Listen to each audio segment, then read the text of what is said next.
Короче, всем привет, мужики. Мороз.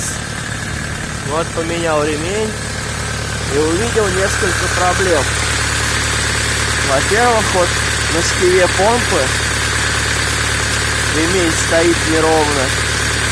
Я как только не пробую его поставить в ручейки, он оттуда выходит.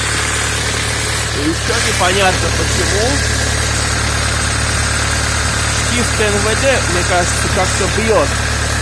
Не знаю, видно на видео, нет?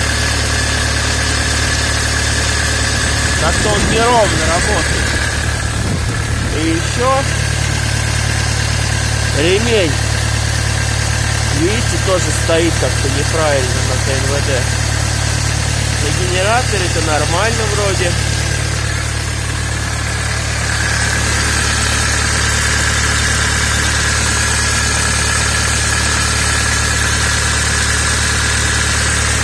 Короче, есть над чем подумать.